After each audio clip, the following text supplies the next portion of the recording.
I, Rachel, 34 years old, never expected betrayal would come in the form of a casual text message on a Tuesday afternoon. Great news! I'm quitting my job to find myself. Jason's totally supportive.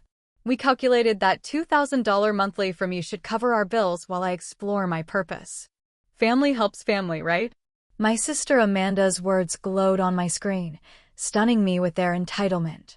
My fingers trembled as I typed my response, not my responsibility. Little did I know this was just the beginning of a war within my own family. Before I dive into this unbelievable story, where are you watching from? Hit that like button and subscribe if you've ever had a family member who expected you to fund their life choices. Trust me, you'll want to see how I finally stood up for myself after years of being taken advantage of. To understand the audacity of Amanda's request, you need to know our history. Unlike my sister, I've been working since I was 16 years old. My first job was at a local grocery store, stocking shelves on weekends and after school. When college came around, my parents made it clear they could only contribute minimally to my education. "We just don't have enough for both of you," they'd say, though somehow they always had enough for Amanda's needs. I pieced together scholarships, student loans, and worked 30 hours a week at a campus coffee shop to make ends meet. My social life suffered, but I graduated with a marketing degree and immediately started climbing the corporate ladder. For years, I lived with roommates in a tiny apartment, took public transportation, and brown-bagged my lunch to save every penny. Only last year, at 33, did I finally pay off my student loans, a moment of freedom I celebrated alone in my apartment with a bottle of champagne I'd been saving for exactly that occasion. My current position as marketing executive at a tech firm didn't happen by accident. I worked 60-hour weeks, took on projects nobody wanted, and consistently delivered results that got me noticed. My financial stability has been hard-earned and recent. The values of self-reliance and responsibility weren't just principles I admired, they were survival mechanisms. Amanda, on the other hand, has lived a completely different life. 3 years younger than me at 31, she's always been my parents' golden child. When she wanted to attend an expensive private college, my parents took out a second mortgage on their house. Her first car was a high school graduation gift, not a used sedan like most teenagers get, but a brand new compact SUV because safety is important for our baby girl. Her pattern of entitlement extends to her work life. In the 8 years since college, she's had 6 different jobs, none lasting longer than 18 months. Each departure followed the same script. The workplace was toxic, her boss didn't appreciate her talents, or the job was stifling her creativity. Each time, she'd quit. Often without another position lined up, and float financially with help from our parents, or, increasingly, from me. I still remember when she quit her marketing coordinator position 3 years ago. I was visiting our parents for Sunday dinner when she proudly announced she'd walked out after her boss disrespected her by asking her to redo a presentation. "But did you talk to HR?" I asked, concerned about her financial stability. "I don't need to justify my worth to anyone," she replied, while our parents nodded approvingly. 2 weeks later, she called me asking for $800 to cover her rent, just until I find something better. That something better turned out to be an administrative assistant role at a local real estate office, a job she constantly complained was beneath her potential, despite having no specialized skills or certifications that would qualify her for more advanced positions. The family dynamic that created this situation has deep roots. Our parents, both teachers with modest incomes, somehow always found extra resources for Amanda while expecting me to make do with less. When I needed braces, I was told to wait until my parents' tax return came in, but when Amanda wanted to attend an expensive summer camp that same year, the money materialized without question. This pattern continued into adulthood.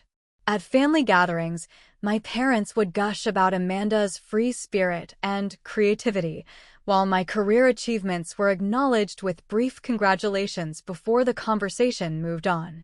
I was cast as the responsible one who didn't need attention or support, while Amanda required constant nurturing and assistance.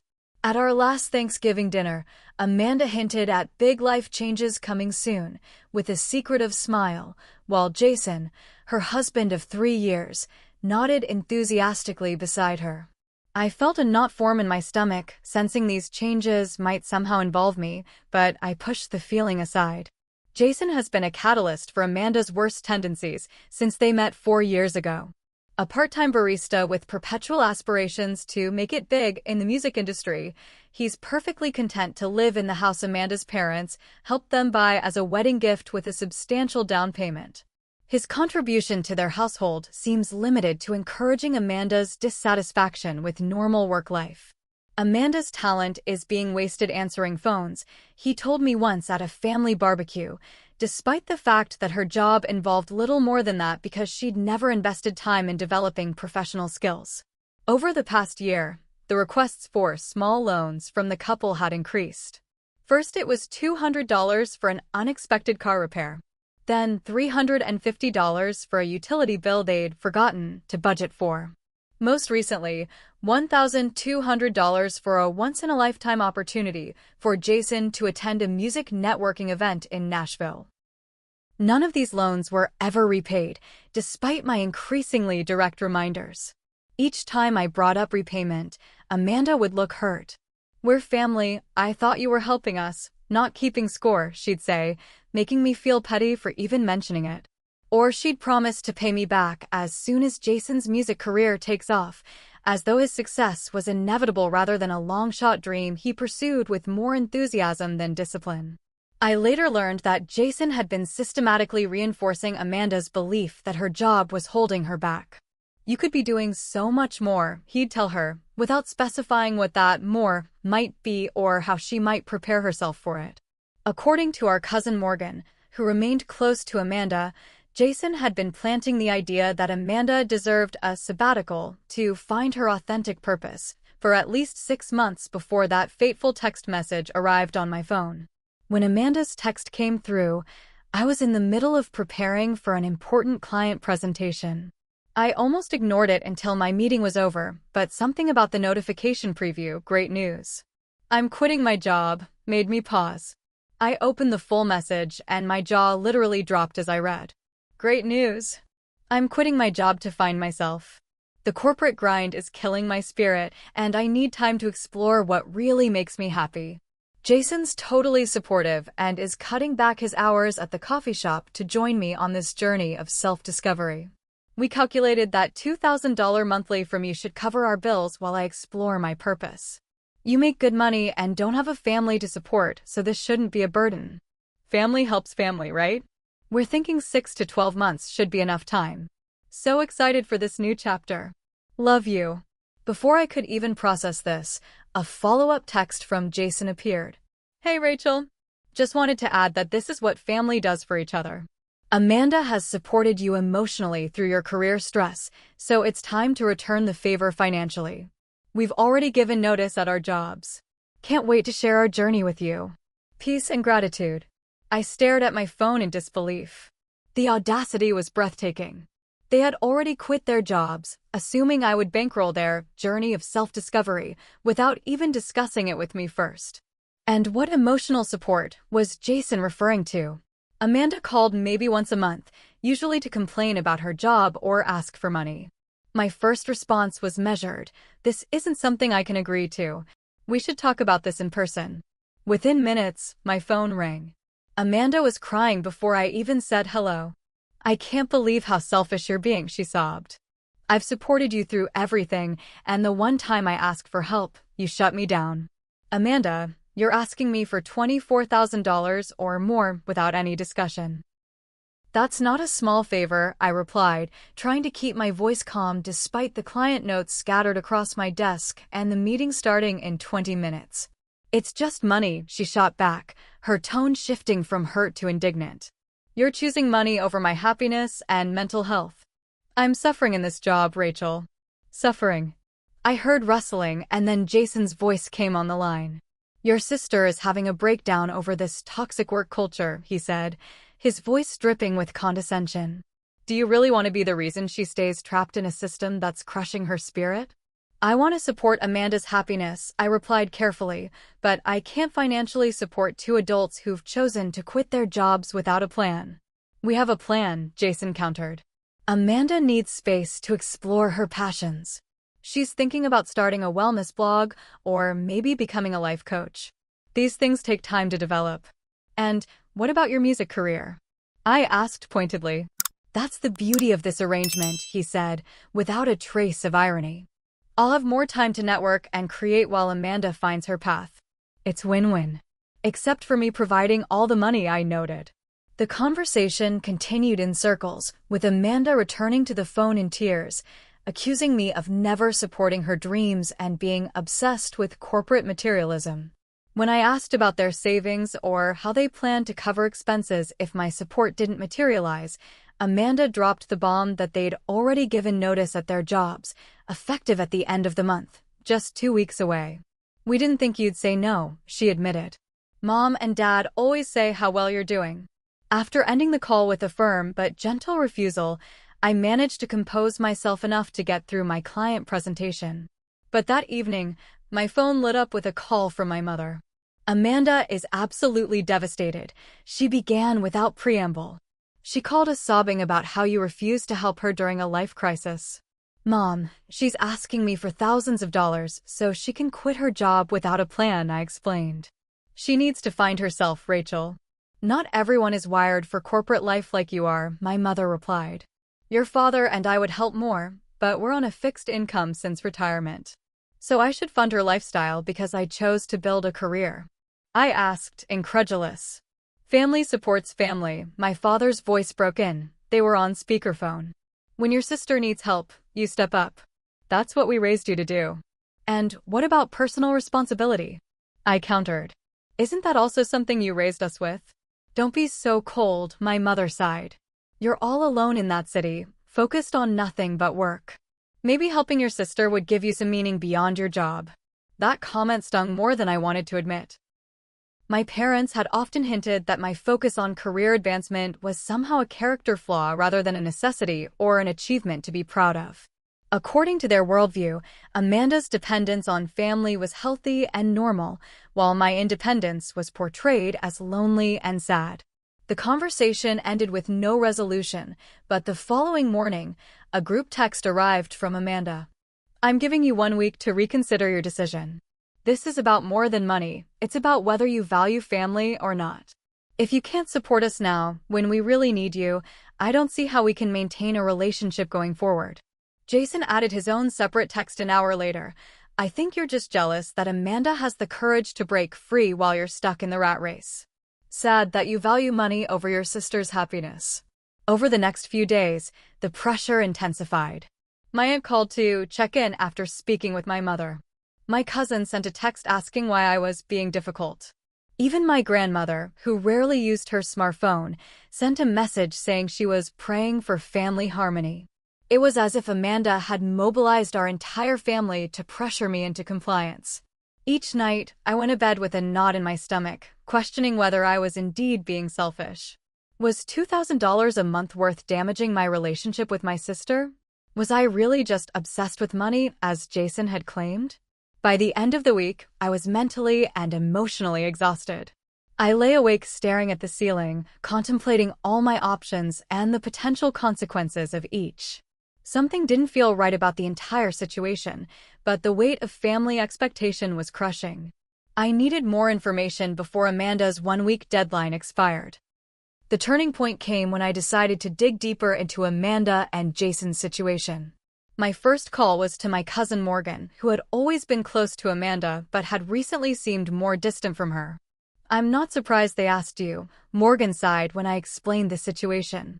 Amanda's been talking about quitting her job for months. She told me back in January that she was planning to transition to a more authentic lifestyle this year. January. I repeated. That was 4 months ago. Has she been saving money for this transition? Morgan's uncomfortable pause told me everything I needed to know. Actually, she's been spending more, not less. She bought all new luggage last month, the expensive kind. And they've been going out more, not cutting back. This information prompted me to check something I normally wouldn't have considered: Amanda's social media accounts. While her main Instagram showed the usual family photos and inspirational quotes, a friend request to her Facebook account revealed a recently created Amanda's Journey page that she hadn't shared with family. The page was filled with ambitious plans: a 3-month road trip to America's spiritual centers, a yoga retreat in Bali, plans to manifest abundance through authentic living. One post particularly caught my eye: "So grateful for the family support that will make this journey possible."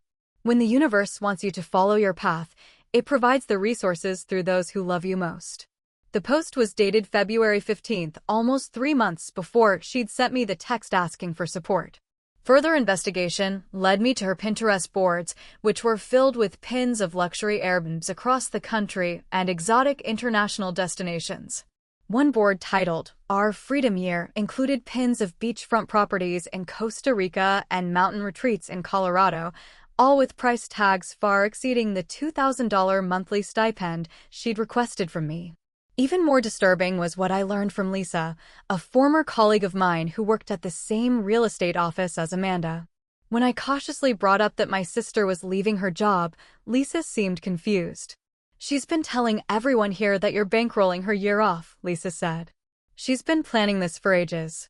She even showed us the itinerary you helped her plan." "I never agreed to any of this," I clarified, feeling my chest tighten.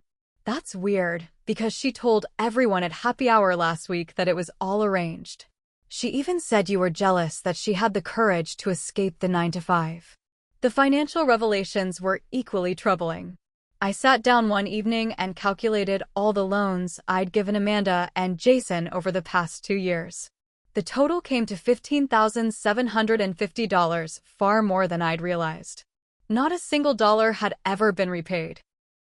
A quick text to my mother yielded the information that my parents had helped with their mortgage several times in the past year when they were between opportunities. When pressed, my mother admitted they'd given Amanda and Jason over $10,000 in the past year alone.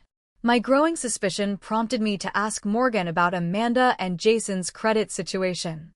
Morgan confirmed what I feared: they've maxed out 3 credit cards. Amanda complained to me last month about the interest rates. They've been making minimum payments for years. Despite this financial reality, I discovered through social media that they had financed a new car just 3 months ago, a mid-range SUV that Amanda claimed they needed for the journey ahead. The pieces were coming together. They had been planning this for months, accumulating debt, making major purchases, and assuming I would bail them out. Perhaps the most hurtful discovery came when Morgan reluctantly shared screenshots of a conversation between her and Amanda from 2 months prior. "Amanda, Rachel won't say no. She's always been an easy mark when I turn on the waterworks. Morgan, but $2,000 a month is a lot to ask. Amanda, she makes 6 figures and lives alone in that fancy apartment. She can afford it. Besides, she's always trying to prove she's the responsible sister. This is her chance to actually be useful for once." The screenshots continued, revealing plans to extend their sabbatical well beyond the initially mentioned 6 to 12 months if they were still finding themselves. Jason had apparently told Amanda they could potentially stretch my support for a few years if they were strategic about it. The final revelation came from Amanda's coworker, Tina, who I met by chance at a coffee shop near Amanda's office. When I mentioned that Amanda was leaving her position, Tina looked surprised. "That's not the story I heard," she said cautiously. "Her boss offered her a promotion last month to office manager, but she turned it down. Said it would interfere with her bigger plans." This contradicted Amanda's narrative that her job was soul-crushing and that she was undervalued. She hadn't been pushed out. She'd actively rejected an opportunity for advancement because it didn't fit with her predetermined plan to have me fund her lifestyle. The breaking point came during a seemingly innocent call with Amanda, where she was once again pressuring me about my decision. In the midst of explaining how they would be fiscally responsible with my money, she accidentally mentioned their plan to rent out their house while traveling. "Wait," I interrupted. "You're planning to rent out the house Mom and Dad helped you buy and still have me pay your bills?" Amanda stumbled over her words. "Well, we need to cover the mortgage, and the rental income would just help with our travel expenses. So you'd be double dipping, I clarified. Getting rental income and my money. It's not like that, she protested, but then Jason's voice came through in the background. Just tell her the 6 months might turn into a bit longer, he said, apparently unaware I could hear him. Once we get started on this journey, we might need a year or two to really find our path. A year or two? I repeated. Your text said 6 to 12 months. Amanda sighed dramatically. We can't put a timeline on personal growth, Rachel. This journey might take longer than we initially thought. Then came Jason's comment that pushed me over the edge. Your money would finally be used for something meaningful, instead of just sitting in your bank account. As if my hard-earned savings were somehow being wasted by not funding their extended vacation. As if my career and financial goals meant nothing compared to their spiritual journey. I need to go, I said abruptly, ending the call before I said something I might regret. That night, I lay awake again, but this time with clarity rather than confusion. This wasn't about family helping family. This wasn't about emotional support or mental health. This was a calculated plan to take advantage of me, and it had been in the works for months. The betrayal cut deep, but it also steeled my resolve. Not only would I stand firm in my refusal, but I would also address the years of manipulation that had led to this moment. The day after my revelatory phone call with Amanda, I called in sick to work for the first time in 3 years. I needed space to process what I'd discovered and decide how to respond. My initial reaction was pure anger. I wanted to call Amanda immediately and confront her with everything I'd learned. But I knew that approach would only lead to denial, tears, and ultimately more family pressure on me to capitulate. Instead, I decided to channel my emotions into a methodical response. My first step was scheduling an emergency session with my therapist, Dr. Marshall, whom I'd been seeing monthly to work through childhood issues. What you're describing is a pattern of emotional and financial manipulation, Dr. Marshall noted after I recounted the recent events. The question now is, what boundaries do you need to set to protect yourself? That question became my North Star over the next few days. This wasn't just about saying no to a single outrageous request. It was about addressing a lifetime of imbalance and exploitation. I spent that evening journaling, a practice Dr. Marshall had recommended years ago. Page after page, I documented instances where I'd been expected to sacrifice while Amanda received support. The school trips I'd missed because there wasn't enough money, the same year Amanda got a new computer. The time I'd worked through Christmas Eve to earn bonus pay while Amanda received an expensive watch from our parents because she'd had such a hard year. The pattern was clear and consistent. I was expected to give, sacrifice, and understand, while Amanda was entitled to receive, take, and be accommodated. By midnight, I had reached a moment of clarity. Simply saying no to Amanda's request wasn't enough. The entire family system needed to be confronted with its dysfunctional patterns. If I didn't address this comprehensively now, Amanda would simply find another way to exploit my resources and guilt me in the future. The next day, I consulted with Bridget, my financial advisor, about protecting my assets. While Amanda couldn't access my accounts directly, Bridget suggested documenting all previous loans and creating clear records in case the situation escalated to legal territory. Family financial entanglement can get messy, she warned. Best to have everything in writing going forward. With Bridget's help, I created a comprehensive spreadsheet of every dollar I'd given Amanda and Jason over the years, including dates, stated purposes, and any texts or emails promising repayment. The total was even higher than I'd initially calculated, $17,820 over the past 3 years alone. As I built my documentation, I realized I needed emotional support to withstand the pressure I knew would come. My first call was to my friend Danielle, who had witnessed much of the dynamic with my family over our 15-year friendship. "I've been waiting for this day," Danielle said when I explained my decision to confront the situation. "They've been taking advantage of you for years. Remember when Amanda called you during your performance review meeting demanding you leave work to pick her up because her car was making a funny noise?" I did remember. I'd left an important meeting, rushing across town, only to discover the emergency was a routine maintenance light. Amanda had been annoyed that I seemed stressed about missing my review. My next call was to my Aunt Patricia, my father's sister, who had experienced a similar situation with her own brother years ago. Unlike my parents, Aunt Patricia had always treated me and Amanda equally when we visited, noticing and praising my achievements while holding Amanda accountable for her choices. "Your parents have been enabling Amanda's behavior since she was a toddler," Aunt Patricia confirmed. "They think they're helping her, but they're crippling her ability to function as an independent adult. And they've placed an unfair burden on you in the process." Aunt Patricia agreed to be present at the upcoming family birthday dinner for my father, an event I'd been dreading, but now saw as the perfect opportunity to address the situation with everyone present. I also reconnected with Morgan, who admitted she'd pulled away from Amanda due to similar patterns of manipulation.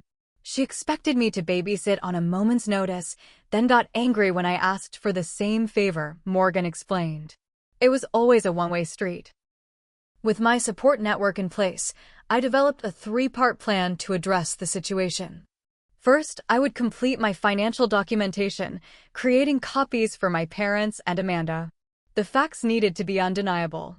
Second, I would prepare for a public but respectful confrontation at my father's birthday dinner, where the entire family would be present. This wasn't about humiliating Amanda, but about bringing the dynamics into the open where they couldn't be denied or minimized. Third, I would establish clear boundaries going forward, including a formal letter declining financial support and outlining conditions for any future relationship with my sister and brother-in-law. Anticipating Amanda's emotional manipulation tactics, I prepared responses to likely scenarios. If Amanda cried and accused me of not caring about her, "I care about you deeply, which is why I can't continue enabling behaviors that ultimately hurt you."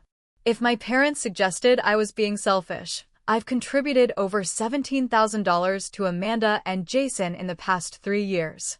I'm not unwilling to help, I'm unwilling to be taken advantage of." If Jason accused me of being materialistic, working hard and being financially responsible isn't materialism, it's adulthood.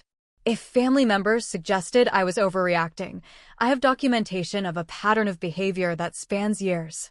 This isn't about one request, it's about a relationship dynamic that needs to change. I rehearsed these responses with Danielle, who played the roles of Amanda, Jason, and my parents in turn. By the end of our practice session, I felt more confident in my ability to stay calm and clear even under emotional pressure. The final piece of preparation was the hardest, accepting that this confrontation might permanently damage some family relationships. My parents might never fully understand or support my position. Amanda might choose to cut me off rather than accept responsibility for her actions. Extended family might take sides, creating awkward dynamics at future gatherings. "You have to be prepared for the worst-case scenario," Dr. Marshall advised during our follow-up session. Ask yourself, is maintaining these unhealthy relationships worth the cost to your financial security and emotional well-being? After careful consideration, I determined that the potential loss of these relationships, painful as it would be, was an acceptable risk compared to a lifetime of exploitation and resentment. With that difficult decision made, I felt a weight lift from my shoulders. For perhaps the first time in my adult life, I was putting my own well-being first without guilt or apology. The night before my father's birthday dinner, I finalized my documentation, printed copies for all involved parties, and wrote a brief but firm letter declining Amanda and Jason's request for support.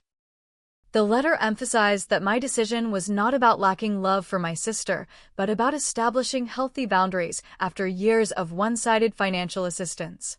As I sealed the envelopes containing the documentation, I felt a mix of anxiety and resolution. The confrontation would be difficult, but the alternative, continuing the pattern of exploitation, was unacceptable. I was prepared for whatever came next.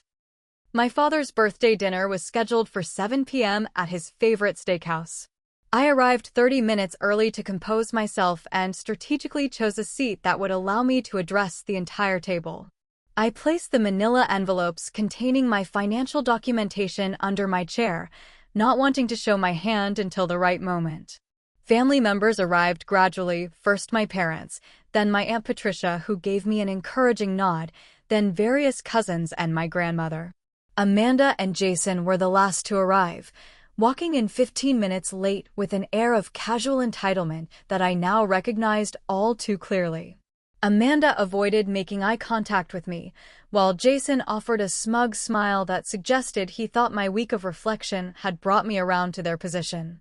The first hour of dinner proceeded with the usual family small talk, though I noticed Amanda whispering to my mother several times, with both of them glancing in my direction. As dessert was being served, Amanda clinked her glass to get everyone's attention. My heart rate accelerated. This was happening exactly as I'd anticipated. Since we're all together, Amanda began with a practiced smile. Jason and I wanted to share some exciting news. After much soul-searching, we've decided to leave our jobs to embark on a journey of self-discovery and purpose. We'll be traveling, exploring spiritual practices, and finally pursuing our true callings without the constraints of 9-to-5 jobs. Approving murmurs circulated around the table. My grandmother patted Amanda's hand affectionately. "How wonderful, dear. It's important to follow your heart. We're so proud of you for having the courage to make this change," my mother added, beaming. Then came the moment I'd been waiting for. Amanda turned to me, her expression a perfect blend of expectation and slight challenge. "And we're so grateful to Rachel for agreeing to support us during this transition period. Her generosity is making this journey possible." All eyes turned to me. This was the pivot point, exactly as I'd prepared for. I took a deep breath and kept my voice calm and measured. "I'm afraid there's been a misunderstanding," I said clearly. "I never agreed to financially support Amanda and Jason's decision to quit their jobs. In fact, I explicitly declined when they asked me for $2,000 monthly with no end date in sight." The table fell silent. Amanda's face flushed red. "That's not, we discussed this," she stammered. "No, Amanda. You informed me of your expectation via text message." I declined. "You pressured me." I declined again. I reached under my chair and retrieved the envelopes. "I've prepared some information that I think will help clarify the situation for everyone." I distributed the envelopes to my parents, Amanda and Jason, and kept one for reference. These documents show every loan I've provided to Amanda and Jason over the past 3 years, totaling nearly $18,000. None of these loans have been repaid despite multiple promises to do so. My mother looked alarmed. "Rachel, this is hardly the time or place." "I disagree," I interrupted gently but firmly. "This is exactly the right time and place, since Amanda chose to make a public announcement based on a false premise." I continued as family members began examining the documents. The second section shows evidence that Amanda and Jason have been planning this for at least 4 months, including purchasing new luggage, creating social media accounts for their journey, and telling friends that I had already agreed to fund their travels, all before ever approaching me with their request. Amanda's face had gone from red to white. "You've been spying on me?" she hissed. "No, I've been investigating claims that directly impact my financial well-being," I corrected. The third section shows that you rejected a promotion at work, contradicting your claim that you were in a toxic environment.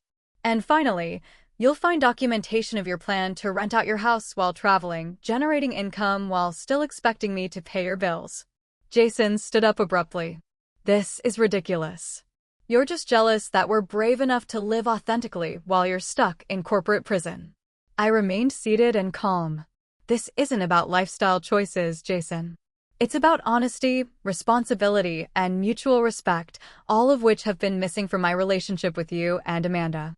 Amanda began crying, right on cue. "I can't believe you're attacking me at Dad's birthday dinner. This is so humiliating." "I'm not attacking you," I replied evenly.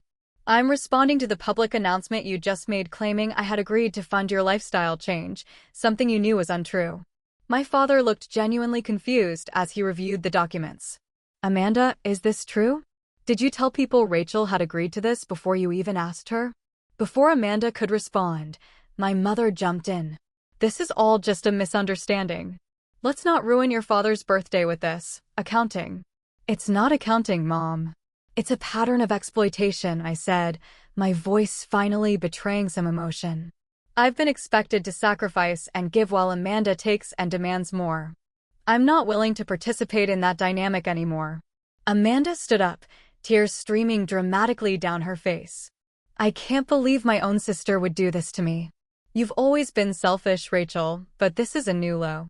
Let's go, Jason said, putting his arm around Amanda. We don't have to sit here and be attacked. As they stormed out of the restaurant, an uncomfortable silence fell over the table. My Aunt Patricia squeezed my hand under the table in silent support. My father was the first to speak. I had no idea it was this much money, he said quietly, still looking at the spreadsheet. That's just what I've given them, I replied. It doesn't include what you and Mom have contributed. My mother looked torn between following Amanda and staying to manage the situation. You could have handled this privately, she said, but her usual conviction was missing. Like Amanda handled it privately by announcing to the entire family that I had agreed to fund her travels. I asked pointedly. The dinner ended awkwardly, with family members making excuses to leave early. As I expected, the aftermath was immediate and intense. Within an hour of returning home, my phone was flooded with texts from Amanda, ranging from furious accusations to wounded pleas. I can't believe you humiliated me in front of everyone. This is unforgivable. If you had concerns, you should have talked to me privately instead of creating a spectacle. I thought you loved me. How could you do this to your own sister? Please call me. We can work this out. I'm really hurting right now. I didn't respond to any of these messages, following Dr. Marshall's advice to give everyone time to process the information I'd presented. The next morning, I received supportive texts from Aunt Patricia and, surprisingly, from my cousin Thomas, who wrote, "Been watching this dynamic for years. About time someone said something. Stay strong." By contrast, my grandmother called to express her disappointment in my public attack on Amanda, though she admitted she hadn't read the documentation I'd provided. Family matters should remain private, she insisted. The most challenging response came 3 days after the dinner, when my parents showed up unannounced at my apartment on Sunday morning. We need to talk about how to fix this situation, my mother said as they settled uninvited on my living room couch. Amanda is absolutely devastated. There's nothing to fix, I replied. I've made my decision not to fund Amanda and Jason's lifestyle change. That decision is final. But the family is in chaos, my father argued. Your grandmother is upset, Amanda isn't speaking to anyone, and Jason's mother called us to say you've caused Amanda to fall into depression. I took a deep breath. I understand this is uncomfortable, but Amanda and Jason's reaction to being told no is not my responsibility to manage. My mother looked genuinely perplexed. But you've always been the one who steps up, who makes peace. That's your role in the family. That role hasn't served me well, I replied. And it's prevented Amanda from developing the resilience and responsibility she needs as an adult. The conversation continued in circles for nearly 2 hours, with my parents alternating between guilt trips, appeals to family harmony, and occasional moments of genuine reflection on the patterns I'd identified. They left without resolution, my mother tearful and my father quiet and withdrawn. The situation escalated further when I received a call from my office manager the following day. I got a strange call from someone named Jason, she reported. He said there was a family emergency and you needed to be reached immediately. When I offered to transfer him to your extension, he said something about you avoiding his calls and tried to get your cell phone number from me. This violation of my professional boundaries was the final straw. I called my attorney that afternoon and scheduled a consultation to discuss options for addressing Amanda and Jason's increasingly intrusive behavior. The family conflict had moved beyond a private disagreement. It was now threatening my professional reputation and peace of mind. The week following my father's birthday dinner brought an escalation I hadn't fully anticipated. On Tuesday morning, I was in a client meeting when my assistant interrupted with an urgent message. Amanda was in the lobby, crying and causing a scene. I excused myself from the meeting and found Amanda sitting dramatically on a lobby sofa, mascara streaking down her face. Nearby employees were casting uncomfortable glances in her direction. "Amanda, what are you doing here?" I asked quietly, aware of the spectacle she was creating. You won't answer my calls, she sobbed loudly. You promised to help us, Rachel. You promised, and now we're going to lose everything. I guided her firmly toward the exit. I never promised anything, and this is completely inappropriate. We can talk about this outside. Once outside the building, Amanda's demeanor changed instantly. The tears stopped, and her voice hardened. You're going to regret humiliating me. Everyone thinks you're the perfect daughter, but I'm going to make sure the family knows who you really are. This isn't about the family, I replied, maintaining my composure. This is about you and Jason expecting me to fund your lifestyle while you contribute nothing in return. We're already telling everyone how you abandoned us when we needed mental health support, she shot back. Jason started a fundraiser for our journey to wellness after family betrayal. We've already raised $3,000. Sure enough, when I checked social media that evening, I found a GoFundMe page Jason had created, featuring family photos of Amanda and Mia's children. The description painted a heartbreaking story of Amanda's struggle with workplace anxiety and how her financially successful but emotionally distant sister had promised support before cruelly withdrawing it, leaving them in crisis. The fundraiser requested $25,000 to help Amanda heal from workplace trauma and family abandonment.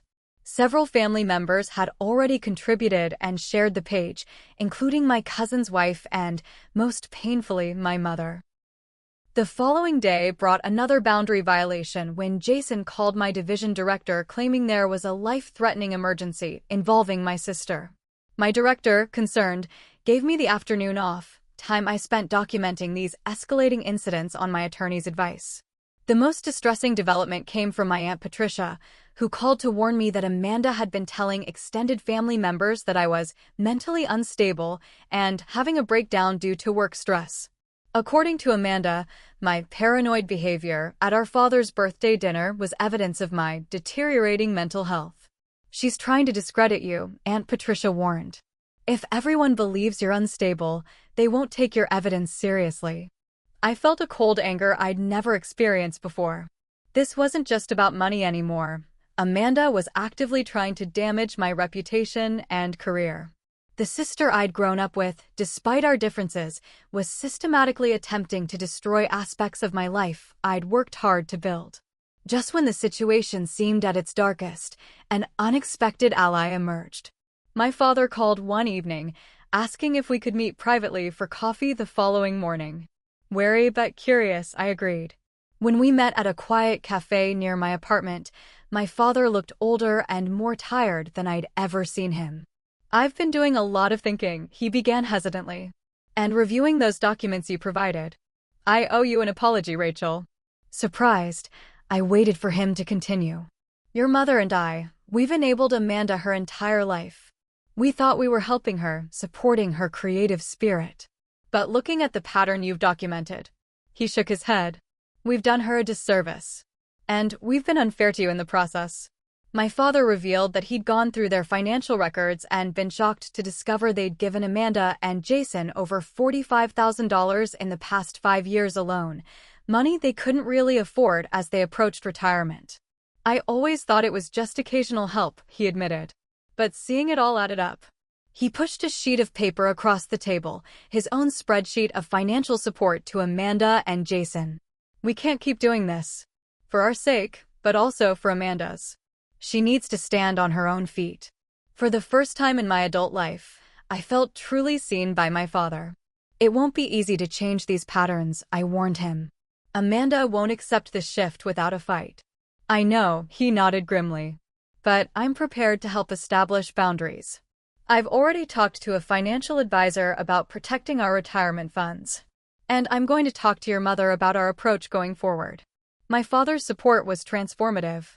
Having him as an ally not only validated my position, but gave me strength to face what came next, which arrived sooner than expected. 2 days later, I was hosting an important client reception at a local gallery when Amanda appeared at the entrance. Before security could intercept her, she marched directly to where I was speaking with the client CEO and interrupted loudly. I need to talk to my sister right now, she announced. She's abandoned our family in a time of crisis. The room fell silent. The CEO looked uncomfortable and other clients turned to stare. I maintained my professional composure and smiled apologetically to the CEO. Would you excuse me for just a moment? I need to address this personal matter. I guided Amanda firmly toward a private corner of the gallery. You need to leave immediately, I said in a low, controlled voice.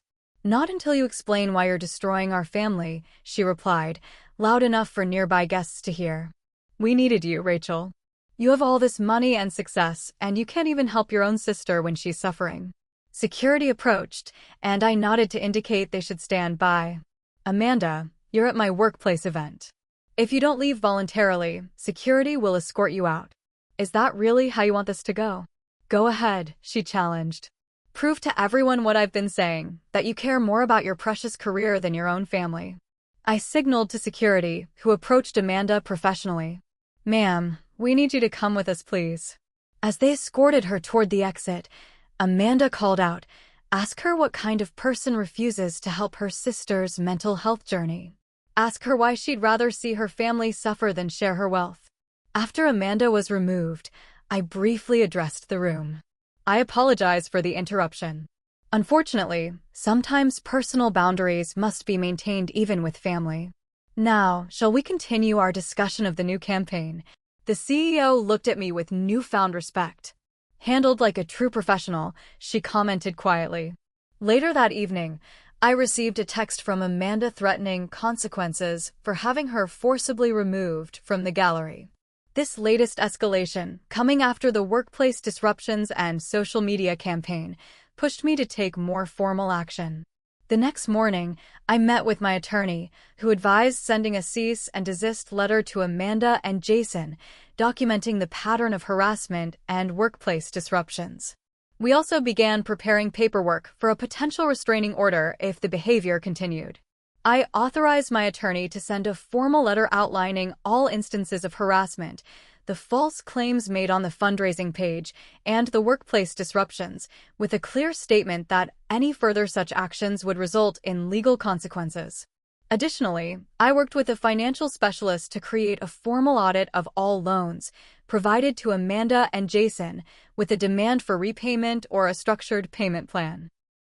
While I didn't expect to recover the money, the formal documentation established that these were indeed loans, not gifts, contradicting Amanda's narrative. Finally, I drafted a clear statement for family members clarifying my position, the evidence supporting it, and my request that they not serve as intermediaries in this conflict. I sent this only to family members who had directly contacted me about the situation, making it clear that while I valued our relationship, I would not discuss Amanda's financial demands further. With these protections in place, I awaited Amanda's response to the cease and desist letter, unsure whether it would escalate the conflict further or finally establish the boundaries I needed.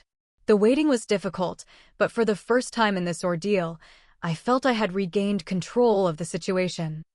The cease and desist letter had an immediate effect, though not the one I expected. Rather than provoking another round of escalation from Amanda and Jason, it triggered my parents to finally take decisive action.